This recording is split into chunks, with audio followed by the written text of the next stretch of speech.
Hello friends, आप सभी का स्वागत है यार फिजिक्स क्लासेस में। आज हम लोग नए टॉपिक की बात करेंगे। नए टॉपिक का नाम है प्रकृत्व। प्रकृत्व किसे कहते हैं, प्रकृत्व कितने प्रकार के होते हैं, इसके बारे में डिटेल इस वीडियो में जानेंगे।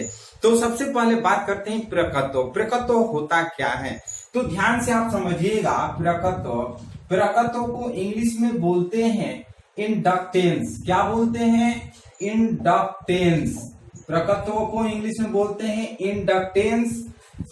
इंडक्टेंस किसे कहते हैं, मीन्स प्रकृत्व किसे कहते हैं, ये कितने प्रकार के होते हैं, इसके बारे में हम लोग जानेंगे। तो सबसे पहले परिभाषा की बात करते हैं। प्रकृत्व किसे कहते हैं, तो किसी कुंडली द्वारा लिखेंगे क्या, किसी कुंडली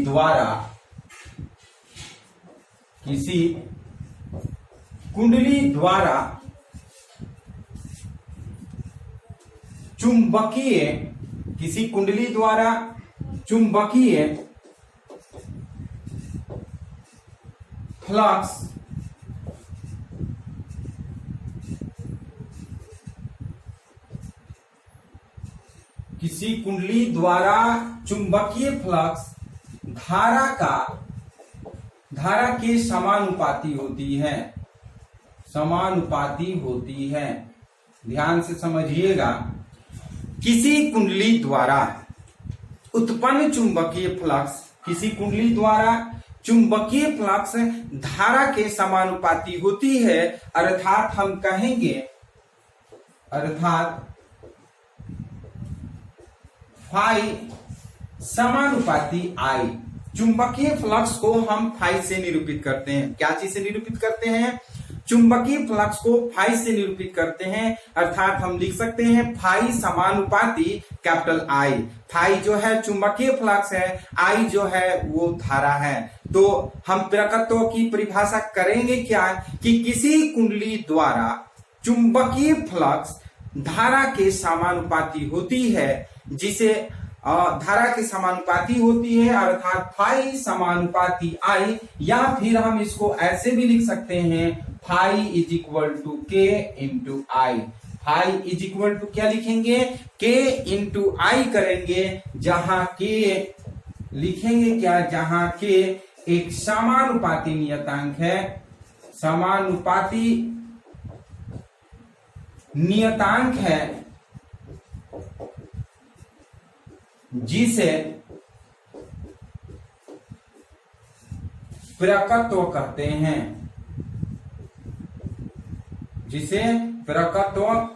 हैं, ध्यान से समझिएगा। प्रकृत्व का अगर परिभाषा अगर आपसे कोई पूछे या कभी आए, तो हम कहेंगे किसी कुंडली द्वारा चुंबकीय फ्लक्स विद्युत धारा के समानुपाती होता है, अर्थात हम लिखेंगे फाई समानुपाती आई। अगर समानुपाती का चिन्ह हटाएंगे तो एक नियतांक आएगा, अर्थात फाई इज इक्वल टू के आई करेंगे, जहां के एक समानुपाती नियतांक है, जिसे प्रकृत्व कह देते हैं। क्या कहेंगे? प्रकृत्व कहेंगे। अब बात करते हैं प्रकृत्व का मात्रक क्या होता है। तो हम लिखेंगे प्रकृत्व का जो एसआई मात्रक है, प्रकृत्व का एसआई मात्रक हेनरी होता है। याद रखिएगा, प्रकृत्व का एसआई मात्रक क्या होता है? हेनरी होता है। हमेशा ऑब्जेक्टिव में पूछा जाता है कि प्रकृत्व का एसआई मात्रक किसे कहते हैं, प्रकृत्व का एसआई मात्रक क्या होता है, तो हम जवाब देंगे प्रकृत्व का एसआई मात्रक हेनरी होता है। अगर इसका विमीय सूत्र की बात करते हैं, प्रकृत्व का इसका विमीय सूत्र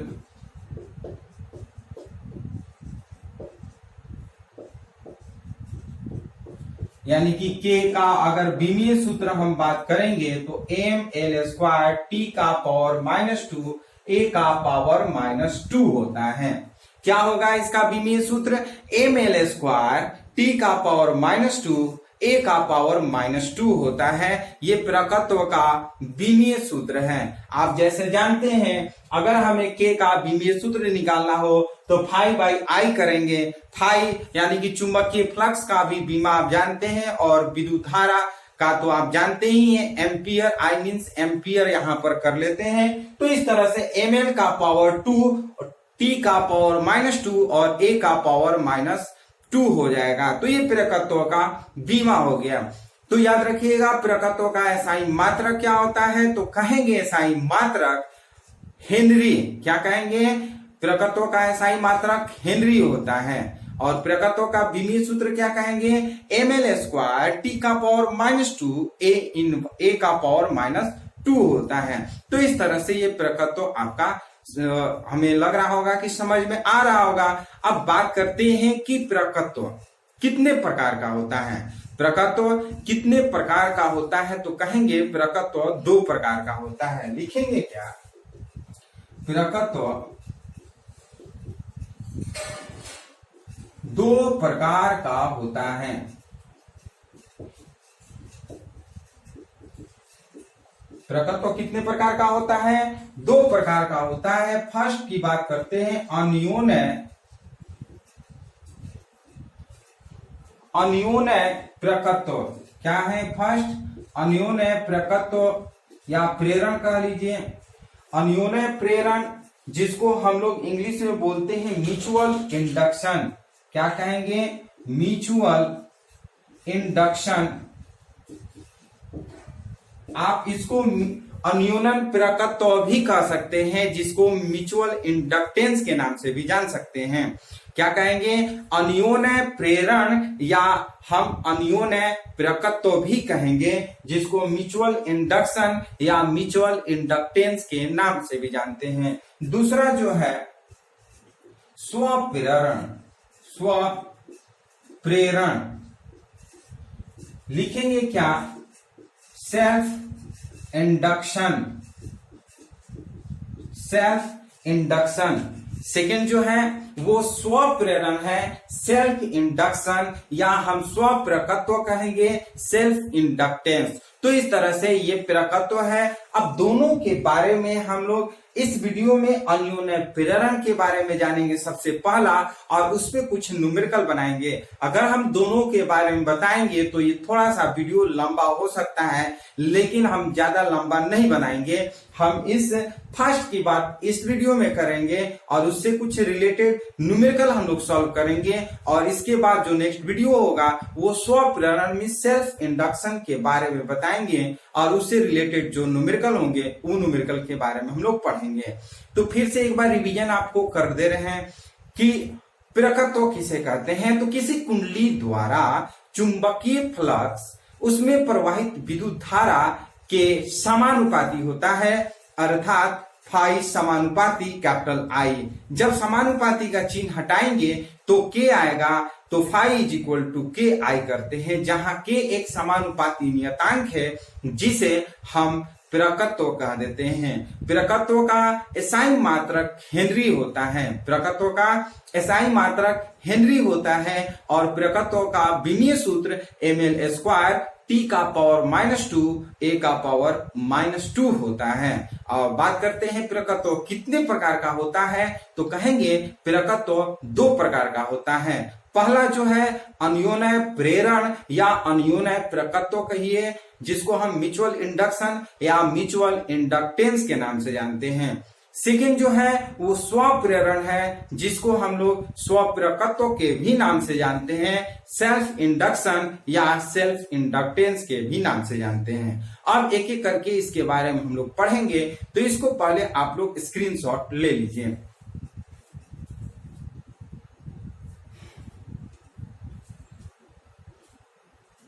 चलिए स्क्रीनशॉट आप ले चुके होंगे, तो इसको हम मिटाने जा रहे हैं। मिटाने के बाद हम लोग इसका फर्स्ट टॉपिक यानी कि जो अन्योन्य प्रेरण है, म्यूचुअल इंडक्शन, इसके बारे में डिटेल जानेंगे।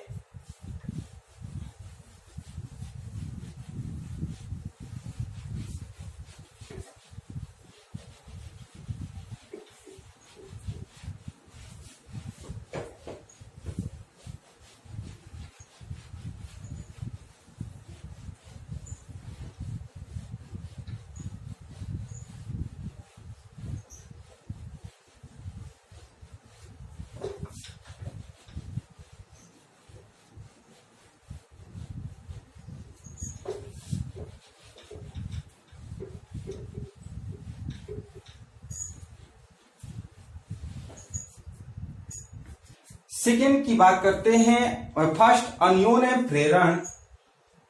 हम लोग पढ़ेंगे क्या? अन्योन्य प्रेरण, जिसको हम लोग बोलते हैं म्यूचुअल इंडक्शन। म्यूचुअल इंडक्शन किसे कहते हैं?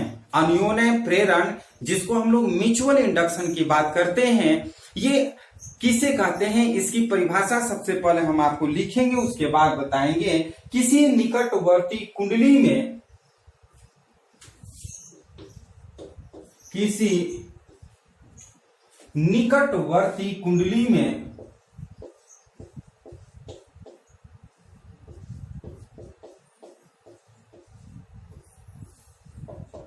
किसी निकटवर्ती कुंडली में धारा के परिवर्तन की दर, धारा के परिवर्तन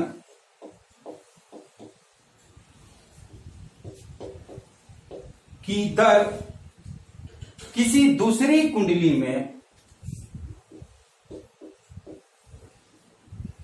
किसी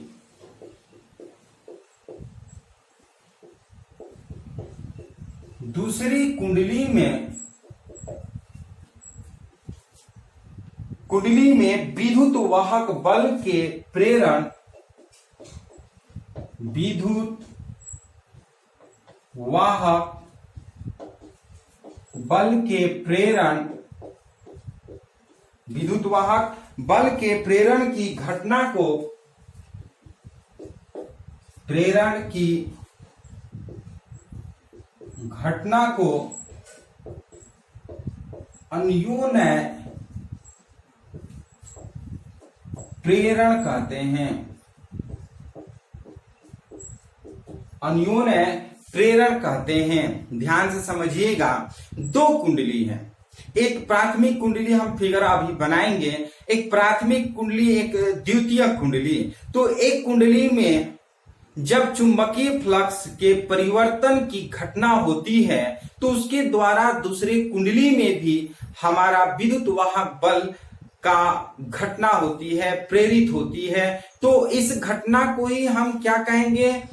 म्यूचुअल इंडक्शन, जिसको अन्योन्य प्रेरण कहते हैं। ध्यान से इस फिगर से समझिएगा, यहां पर दो कुंडली हम बना रहे हैं।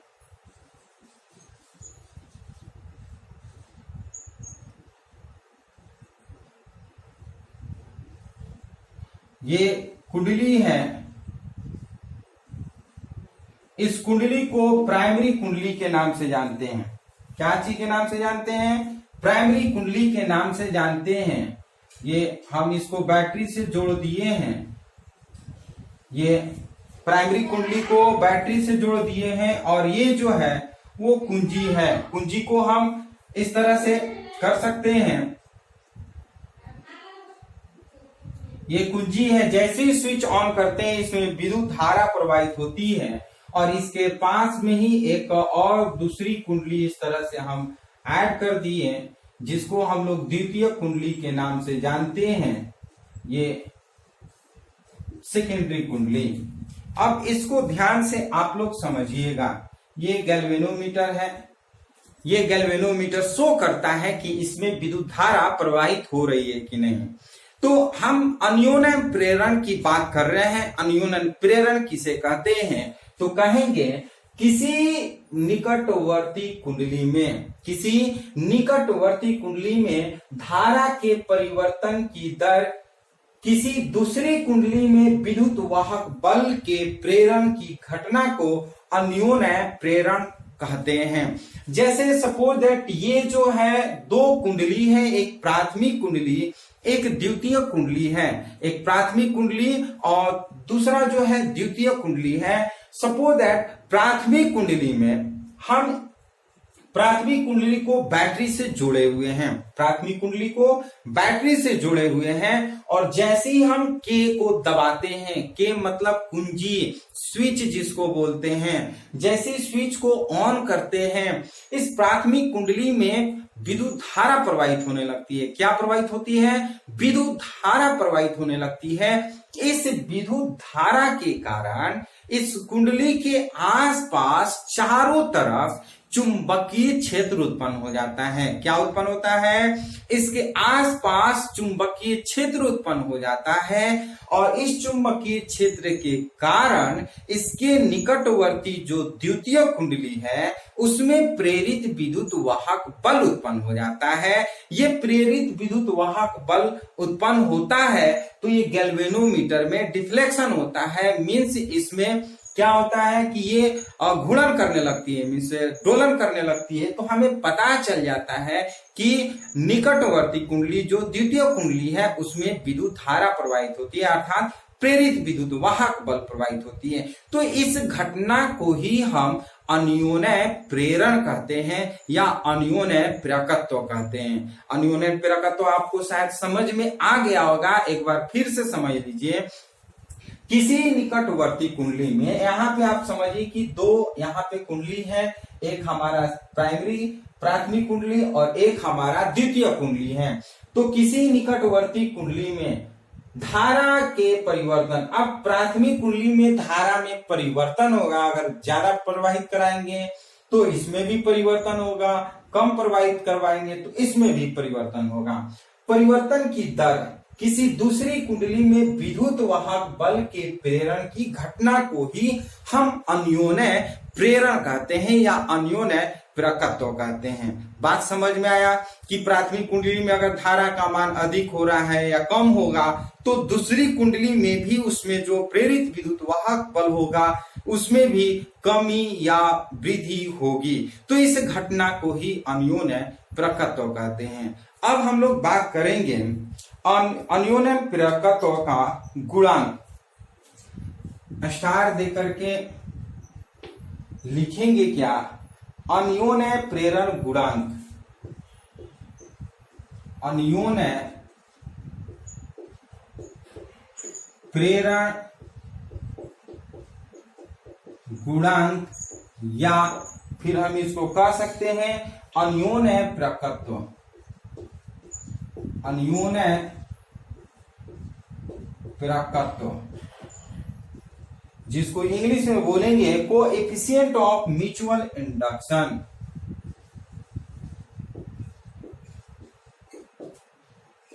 ऑफ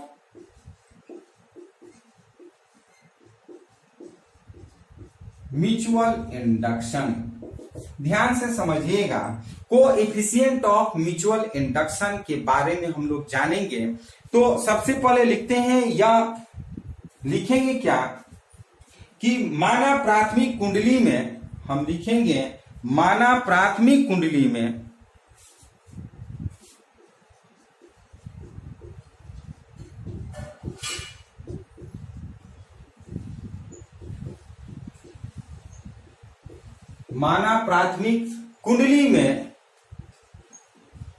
I1 एम्पियर की धारा, I1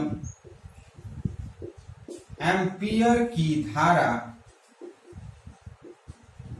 I1 एम्पियर की धारा प्रवाहित करने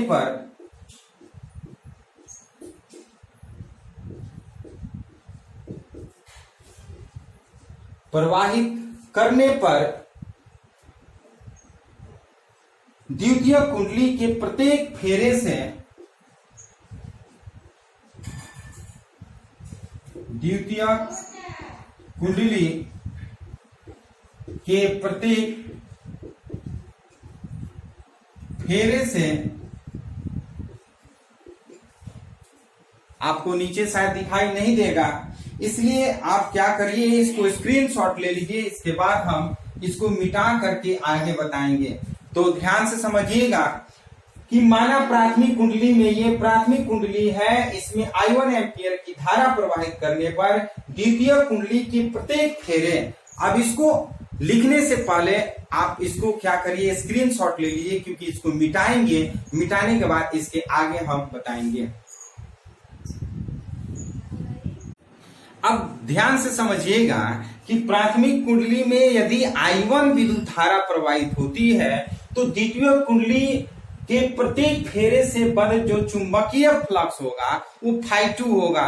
क्या होगा, यदि इसमें I1 विद्युत धारा प्रवाहित हो रहा है तो इसमें क्या होगा, चुंबकीय फ्लक्स हमारा Φ2 हो जाएगा। और द्वितीय कुंडली में तार के N2 फेरे हैं, चूंकि ये N1 फेरे इसमें होगा और ये क्या होगा, N2 फेरे। ये जो प्राथमिक कुंडली है, प्राथमिक कुंडली में फेरों की संख्या N1 होगा तो द्वितीय कुंडली में फेरों की संख्या N2 फेरे हैं। तो इस कुंडली से संबद्ध कुल चुंबकीय फ्लक्स क्या हो जाएगा, N2 Φ2 होगा। ध्यान से समझिएगा, क्योंकि फेरों की संख्या N2 है, फेरों की संख्या N2 है और चुंबकीय फ्लक्स जो है वो Φ2 है। तो जब कुल चुंबकीय फ्लक्स की बात करते हैं तो N2 × Φ2 हो जाएगा। इनको हम लोग फ्लक्स ग्रंथिकाएं के नाम से भी जानते हैं, यानी कि ये जो N2 Φ2 है, ये N2 Φ2 जो है फ्लक्स ग्रंथिकाएं के नाम से जानते हैं। इनके कुल फ्लक्स ग्रंथिकाएं जो होती है विद्युत धारा I के समान अनुक्रमानुपाती होती है। ध्यान से समझिए कि जो कुल द्वितीय कुंडली के कुल फ्लक्स ग्रंथियां जो होती है वो विद्युत धारा I के अनुक्रमानुपाती होती है। अर्थात हम लिख सकते हैं, अर्थात N2 Φ2 अनुक्रमानुपाती I1 कर लेते हैं। I1 है क्या, प्राथमिक कुंडली में प्रवाहित विद्युत धारा। तो इसमें जितना ही विद्युत धारा उत्पन्न होगी द्वितीय कुंडली में उतना ही चुंबकीय फ्लक्स में परिवर्तन होगा। चुंबकीय फ्लक्स में परिवर्तन इस कुंडली पर भी निर्भर करता है। जितना ही कुंडली का संख्या होगा उतना ही अधिक चुंबकीय फ्लक्स में परिवर्तन होगा। तो एक बार फिर से समझिएगा, यदि प्राथमिक कुंडली में विद्युत धारा I1 प्रवाहित हो तो द्वितीय कुंडली के प्रत्येक फेरे से संबद्ध चुंबकीय फ्लक्स Φ2 होगा। द्वितीय कुंडली से संबद्ध प्रत्येक चुंबकीय फ्लक्स जो होगा वो Φ2 होगा। तो यदि द्वितीय कुंडली में तार के N2 फेरे हैं, ये जो द्वितीय कुंडली है, द्वितीय कुंडली के तार के जो फेरे हैं, यदि N2 अगर हम ले लेते हैं और प्राथमिक कुंडली के फेरे जो है वो N1 है, तो इस कुंडली से संबंधित कुल चुंबकीय फ्लक्स N2 Φ2 होगा। द्वितीय कुंडली का कुल चुंबकीय फ्लक्स जो होगा N2 Φ2 होगा। इनको हम चुंबकीय फ्लक्स ग्रंथिकाएं के नाम से जानते हैं। ये चुंबकीय फ्लक्स ग्रंथिकाएं की कुल संख्या इसमें प्रवाहित यानी कि प्राथमिक कुंडली में प्रवाहित विद्युत धारा के अनुक्रमानुपाती होता है। अर्थात हम लिख सकते हैं N2 Φ2 अनुक्रमानुपाती I1। जब ये हम अनुक्रमानुपाती का चिन्ह हटाएंगे तो N2 Φ2 = M I1 हो जाएगा, जहां M एक समानुपाती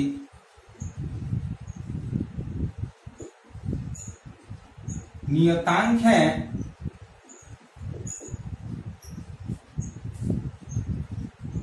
जिसे प्रेरण लिखेंगे, जिसे अन्योन्य प्रेरण गुणांक अथवा अन्योन्य प्रेरकत्व कहते हैं। ध्यान से समझिएगा, जैसे ही समानुपाती का चिन्ह हटाएंगे एक नियतांक कैपिटल M आ जाएगा। इस M को समानुपाती नियतांक कहते हैं। इस समानुपाती नियतांक को अन्योन्य प्रेरण गुणांक अथवा अन्योन्य प्रेरकत्व के नाम से जानते हैं। अब इसकी एसआई मात्रा की बात करते हैं तो एसआई मात्रक जो प्रकत्व का मात्रक होता है, याद रखिएगा प्रकत्व का मात्रक क्या हमने बताया था, हेनरी। क्या बताया है, हेनरी। तो जो प्रकत्व का जो एसआई मात्रक होता है वही मात्रक आपका अन्योन्य प्रेरण गुणांक का या अन्योन्य प्रकत्व का या अन्योन्य प्रेरण का भी होता है। तो हम कहेंगे अन्योन्य प्रेरण का जो एसआई मात्रक है वो हेनरी होता है। क्या होता है, हेनरी होता है। और इसका विमीय सूत्र वही होता है जो प्रकत्व का होता है। तो विमीय सूत्र हमने बताया था प्रकत्व का ml² t का पावर -2 a का पावर -2 बताए थे। तो इस तरह से इसका भी हम मात्रक लिखेंगे। इसका एसआई मात्रक हेनरी, हेनरी को कैपिटल H से लिखते हैं। हेनरी होता है तथा इसका विमीय सूत्र ml² t का पावर -2 a का पावर -2 होता है। इसका विमीय सूत्र ml² t का पावर -2 a का पावर -2 होता है। तो इस तरह से हमारा अन्योन्य प्रकत्व हो गया। अभी इसके बारे में और डिटेल बताएंगे। तो डिटेल बताने से पहले इसको आप क्या करिए, स्क्रीनशॉट लीजिए, उसके बाद इसको मिटाएंगे तो हम बताएंगे। जल्दी फटाफट ले लीजिए स्क्रीनशॉट।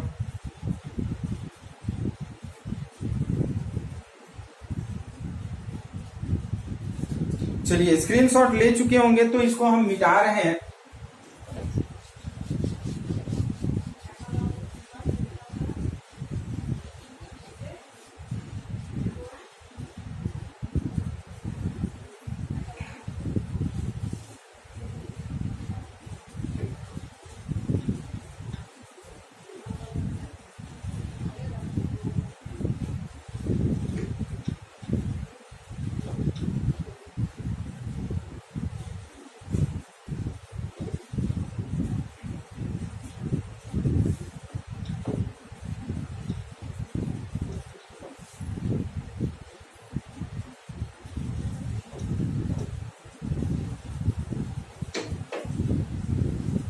चलिए ध्यान से समझिएगा।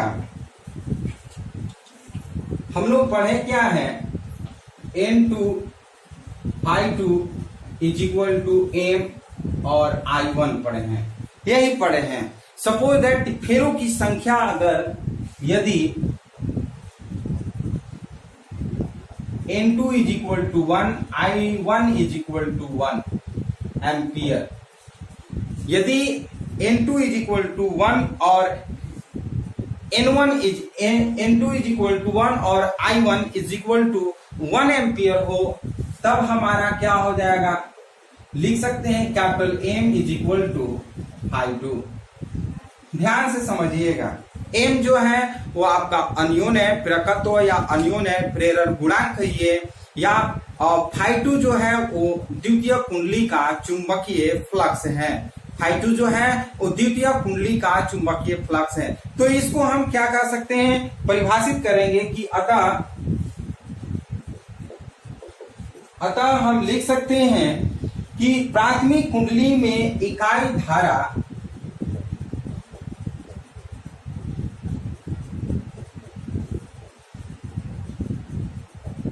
प्राथमिक कुंडली में इकाई धारा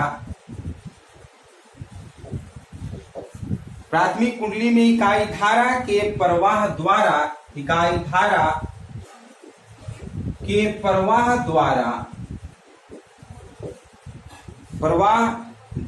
द्वितीय कुंडली से संबद्ध चुंबकीय फ्लक्स, द्वितीय कुंडली से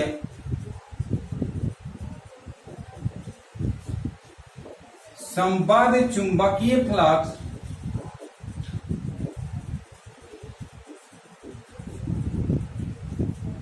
द्वितीय कुंडली से संबद्ध चुंबकीय फ्लक्स को दोनों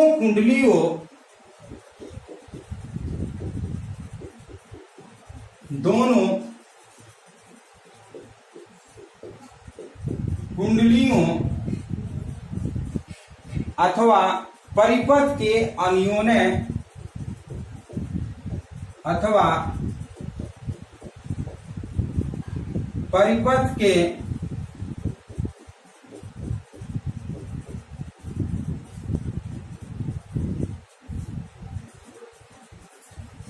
के अन्योन्य प्रेरकत्व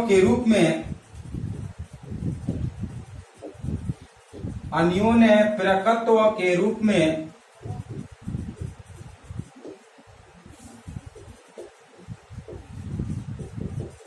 परिभाषित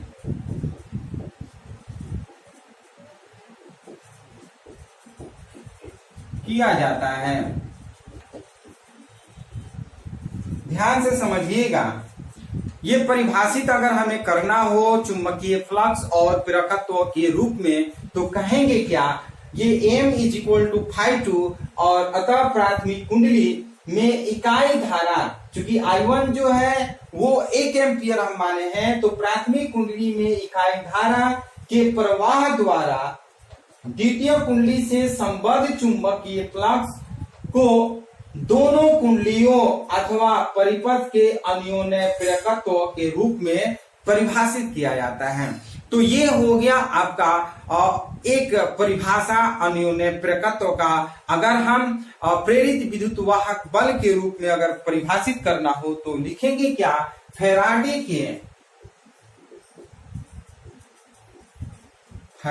के नियम के अनुसार, फैराडे के विद्युत चुंबकीय प्रेरण के, फैराडे के विद्युत चुंबकीय प्रेरण के अनुसार, आप लोग पढ़ चुके हैं फैराडे के विद्युत चुंबकीय प्रेरण का फॉर्मूला हम बताए हैं डिटेल में, तो आप कमेंट बॉक्स में बताइए फैराडे के विद्युत चुंबकीय प्रेरण के अनुसार हम क्या जानते हैं। फॉर्मूला जल्दी फटाफट बताइए।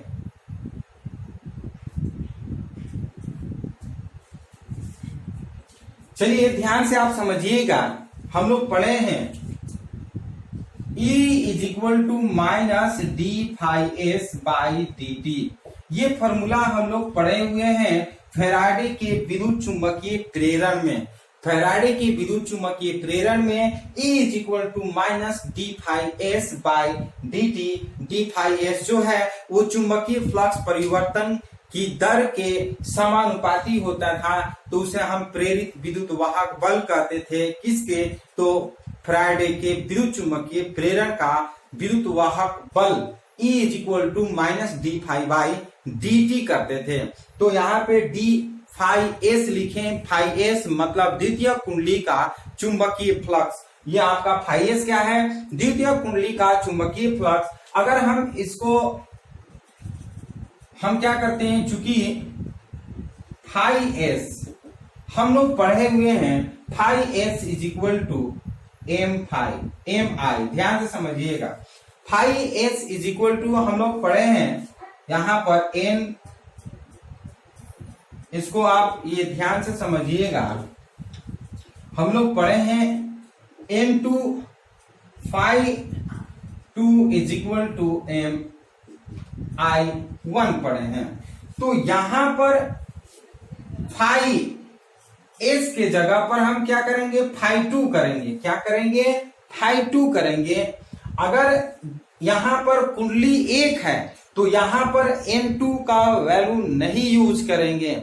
अगर कुंडली बहुत ज्यादा है तो N2 यूज करेंगे। तो सपोज दैट अगर हमारा phi s is equal to M i है, एम आई यहां पे I1 की जगह पर I कर लेते हैं, तो हम लिखेंगे क्या, so E is equal to minus लिखेंगे D और फाई एस के जगह पर एम आई कर लेते हैं। क्या कर लेते हैं, एम आई डी टी, और एम जो है वो कांस्टेंट है, लिख लेते हैं ये और D I by D T. तो इस तरह से आपका ये फॉर्मूला हो गया, E is equal to minus M D I by D T, या फिर इसको आप ऐसे भी लिख सकते हैं, capital M is equal to minus, ये हम लिख सकते हैं E बाई DI/dt। ये हम इसको ऐसे भी कर सकते हैं। तो ये फॉर्मूला हो गया आपका म्यूचुअल इंडक्शन का अन्योन्य प्रेरकत्व का। तो हम इसको परिभाषित करना हो, यदि मान लेते हैं E इज इक्वल टू 1 हो, क्या E इज इक्वल टू 1 यानी कि प्रेरित विद्युत वाहक बल का मान अगर 1 वोल्ट हो, DI/dt 1 एम्पियर प्रति सेकेंड यदि हो, तो उस कंडीशन में हमारा म्यूचुअल इंडक्शन यानी कि अन्योन्य प्रेरकत्व का परिभाषा क्या होगा। तो इसको बताने से पहले इसको स्क्रीनशॉट ले लीजिए।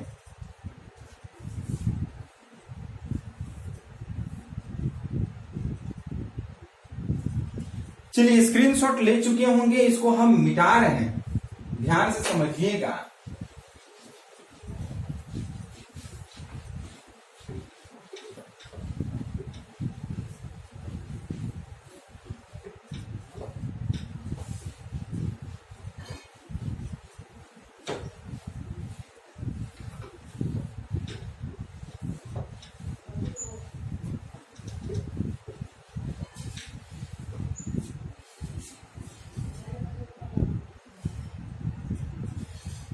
ध्यान से समझिएगा, यदि E is equal to 1 volt और DI/dt minus DI/dt is equal to 1 ampere per second हो, तब यहां पर E का मान जो है 1 वोल्ट हो जाए और DI/dt जो है 1 एम्पियर पर सेकेंड हो जाए, उस कंडीशन में हम कैपिटल M को किस रूप में परिभाषित कर सकते हैं? तो लिख सकते हैं, अतः प्राथमिक कुंडली में धारा में, अतः प्राथमिक कुंडली में धारा में इकाई कमी में, धारा में इकाई कमी के कारण द्वितीय कुंडली में,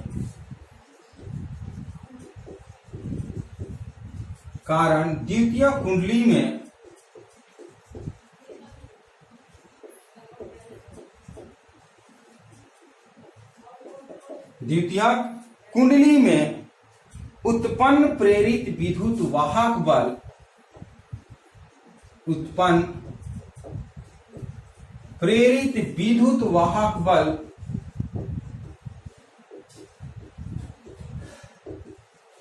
उत्पन्न प्रेरित विद्युत वाहक बल के दोनों कुंडलियों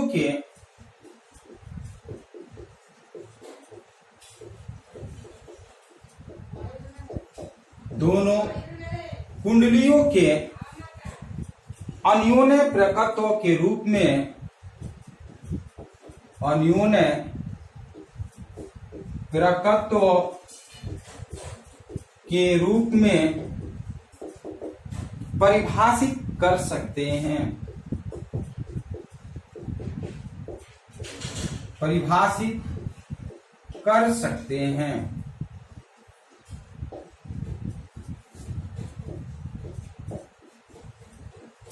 ध्यान से समझिएगा, अगर हमें अन्योन्य प्रेरकत्व को परिभाषित करना हो तो हम फैराडे के विद्युत चुंबकीय प्रेरण के नियम के अनुसार भी परिभाषित करेंगे। कैसे करेंगे? अतः प्राथमिक कुंडली में धारा में इकाई कमी, यहाँ पे देखिएगा E is equal to 1 volt और minus DI/dt is equal to 1 ampere per second हो, तब हम परिभाषित क्या करेंगे? अतः प्राथमिक कुंडली में धारा में इकाई कमी के कारण द्वितीय कुंडली में उत्पन्न प्रेरित विद्युत वाहक बल के दोनों कुंडलियों के अन्योन्य प्रेरकत्व के रूप में परिभाषित कर सकते हैं। तो इस तरह से ये जो है टॉपिक अन्योन्य प्रेरकत्व पूरी तरह से कंप्लीट हो गया। एक चीज और जानिए, एक हेनरी बराबर हम लिख सकते हैं, एक हेनरी बराबर हम लिख सकते हैं 1 वेबर पर एम्पियर, या फिर हम लिख सकते हैं 1 वोल्ट पर एम्पियर पर सेकेंड लिख सकते हैं, पर एम्पियर सेकेंड लिख सकते हैं। और इसको